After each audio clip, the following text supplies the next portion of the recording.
SUVs are everywhere. In fact, the very definition of an SUV has been so used and abused that we've forgotten what a true blue SUV is all about. Proper ladder frame chassis, 4x4, a low range transfer box. These are must-haves for an SUV. But more than that, it is the ability of an SUV to go where no car can even dream of venturing. That is what sets it apart.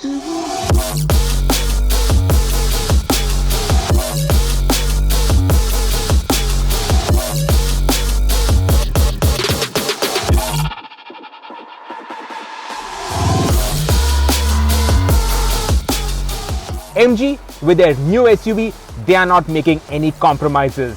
As you can see, the Gloster is massive.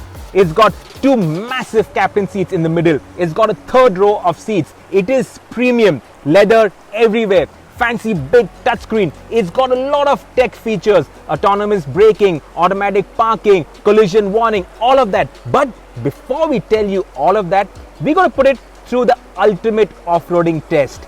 Rocks, sand, mud, streams, everything. We're going to put it through all of that and tell you if the MG Gloster can really go off-road. It's time to get muddy, or in my case, well, I think I'm going to get wet today.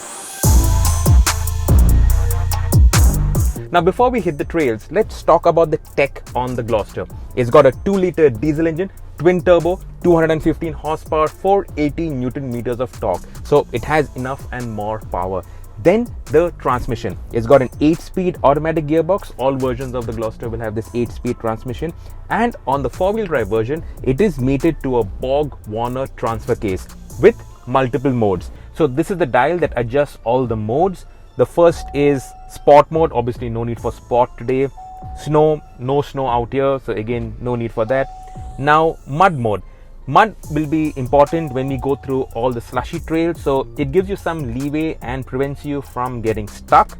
Then you have sand, which is a little bit more difficult in terms of the terrain, prevents you again from getting stuck. It adjusts the throttle response, it adjusts the power delivery, it adjusts the ESP intervention, obviously gives you more traction. And the important mode for today is rock mode.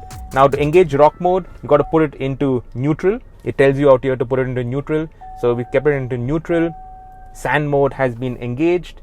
And then rock mode, again kept it in neutral, and rock mode. So when rock mode engages, low ratio gets engaged. You can feel it. There is a small cut that comes from the transmission. So you know that the low range has been engaged. What does it do? In low range, it almost doubles the amount of torque going through the 4 wheels. So that gives you all the power and torque to pull out of difficult situations.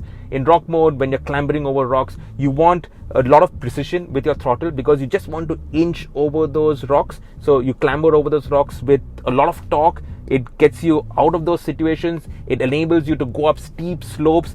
This button, it engages the electronic differential lock.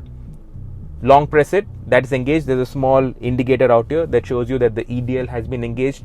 What EDL does is, suppose one wheel is in the air, it prevents the torque going to that wheel and spinning away uselessly. So it breaks that wheel and sends the torque to the wheel that is on the ground that has traction. So that traction allows you to pull the Gloster out of those funny situations where you have one wheel in the air, like axle articulation test, which we'll show also later on in this thing. So it enables the car to pull out of those situations.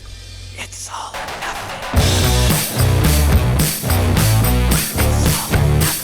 You're never really going to test the Gloster's wading depth in the real world, unless of course you live in Mumbai. So this test is for all you brave Mumbaikars who deal with the incessant flooding every single year like champions. Yeah, just like a rocket, we need the bass. The Gloster's wading depth is 550 mm, which actually is a fair bit.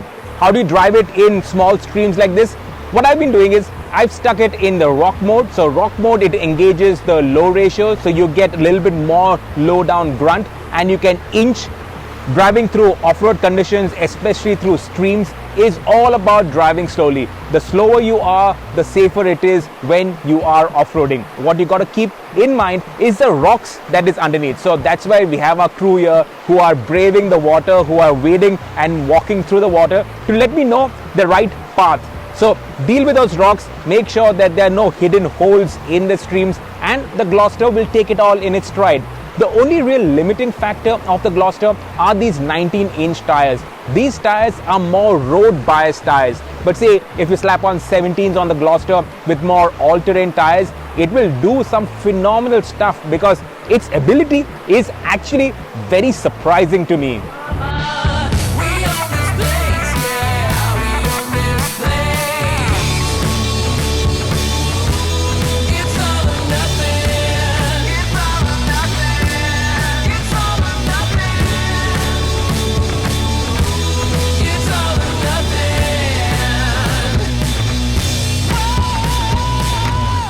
How does the Gloster go off-road? Let's find that out. Now, first things first, when you go off-road, you need better visibility. So you get the seat as high as possible, get a better view of the track ahead. Now, what I'm going to do is I'm going to put this into not sport mode. That's what I normally do, but stick it into rock mode. What rock mode does is it gives you more torque. It smoothens out the throttle response, so the car is not jerky on a light throttle. You can inch because that's what you want to do. You want to inch over rocks. It cuts out the traction control, so it gives you a bit of wheel spin so that you can gain purchase on these slippery tracks. And it keeps the gearbox also smooth. It shifts smooth and in a lower gear to give you all the grunt that you need to pull out of sticky situations. Every off-roader will tell you that off-roading is not about speed, but it is about taking it gently, control, and not damaging your vehicle. But obviously to test out its off-road abilities and potential. We are at 19° North, which is West India's premier off-roading facility. We've driven a lot of off-roaders out here, and we are on this difficult track that they have actually chalked out for us. So this is a proper test of the Gloster's off-road ability. So gently inch down these rocky trails, be careful. Bit of an open track out here. The Gloster, it gets paddles behind the wheel, so you can actually shift up because in low ratio you get a lot of torque in the initial gears. This is a big SUV. Really long, wide, a lot of space inside, and on these narrow tracks it really fills this out. It also has massive 19-inch wheels, which is obviously suited for on-road dynamics, not for off-roading. But then we're not going to tell you what the Gloster can do with aftermarket parts, right?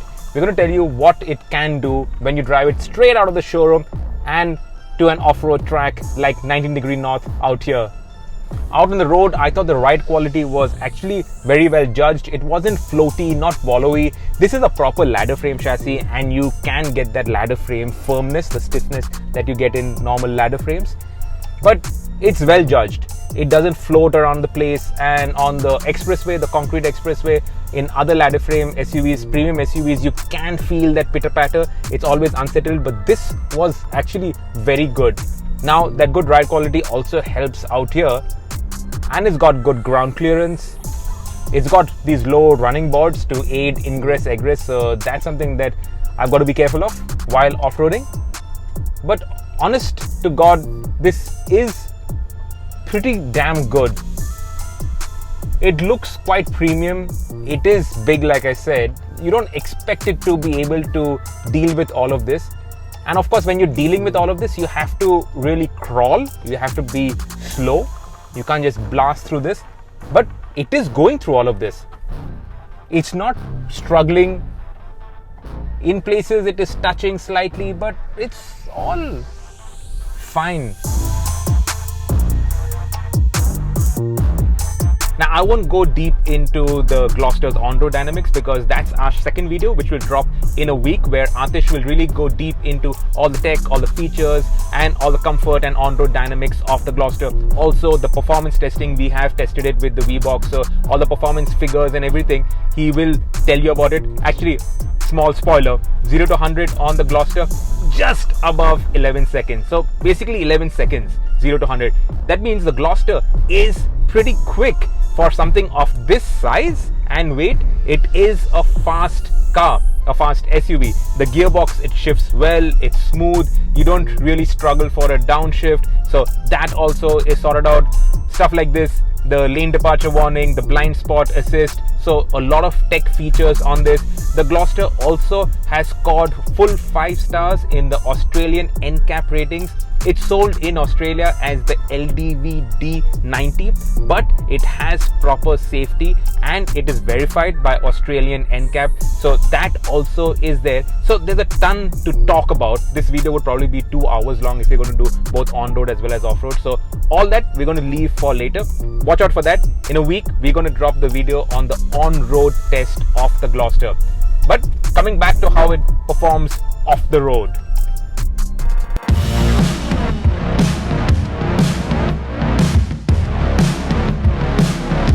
So hardcore off-roading is one thing, and you really have to be hardcore to be doing such serious off-roading, especially if you buy something like the Gloster. Capabilities are there, but I don't think too many guys would really do it. What you would do is driving on dirt tracks. So you see a track going off into the woods, a nice, smooth, not that difficult track, and the Gloster will do all this very easily. So all that ability that it has on serious off-roading tracks, it makes it a peach to go down these dirt tracks. And that's where you can really have fun. You can drive it harder. You don't have to be worried about scratching the wheels or damaging the tires. You can just take it, stick it maybe in mud mode, more than enough, and explore the outdoors. And that's why I love these 4x4 off-roaders. The abilities are there. It gives you the peace of mind to hit off-road trails. You know nothing's going to happen. You won't damage anything. And after your picnic, you can hit the road and enjoy the comfort, the convenience, the features, the tech of the Gloster. Now, nothing in the world is perfect, so what is there to criticize on the Gloster? The first thing that comes to my mind are the seats. They're a bit too hard. I would have preferred nice cushy seats to go with the whole character of the car. The second is there are too many badges all over the car. It's just too much. And the third is, okay, maybe the infotainment is a bit laggy, but I believe there is an update coming, so that is going to get sorted out. But otherwise, this really is very nice.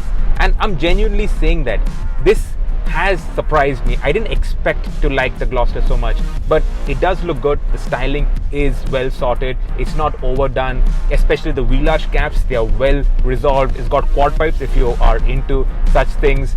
So it really does make a very good case for itself. Now, we don't know the pricing, but if it is close to the Fortuner, and well, here goes a Fortuner.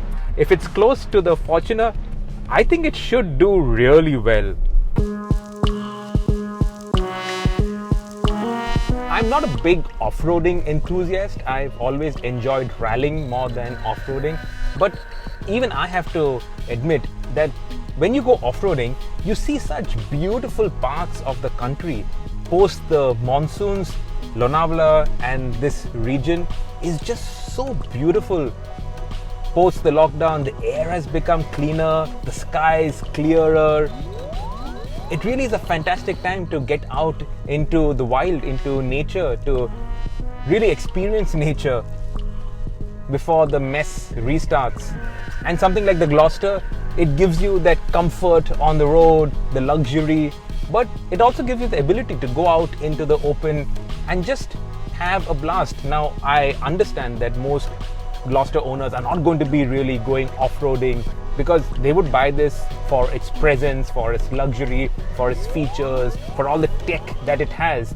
But when the fancy does strike you, and if you are an enthusiast, the Gloster will also do all of this.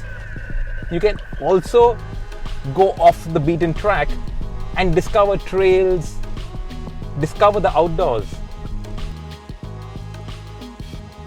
The Gloster, it has conquered it all. Whatever we could find, mud, slush, streams, little trails, everything This SUV has come through without even a scratch on it, and it proves that it is a proper SUV. So the next time you see a trail going off into the wilderness, you can hang a hard ride and explore these beautiful outdoors that our country really has in plenty all over the place. But as much as we like doing this and we could do this all year long, this is not what you will be really doing if you buy a Gloster. You want to know how comfortable it is, how all the tech on the Gloster works, how luxurious it is, and that is what we will be telling you in part 2 of our Gloster video.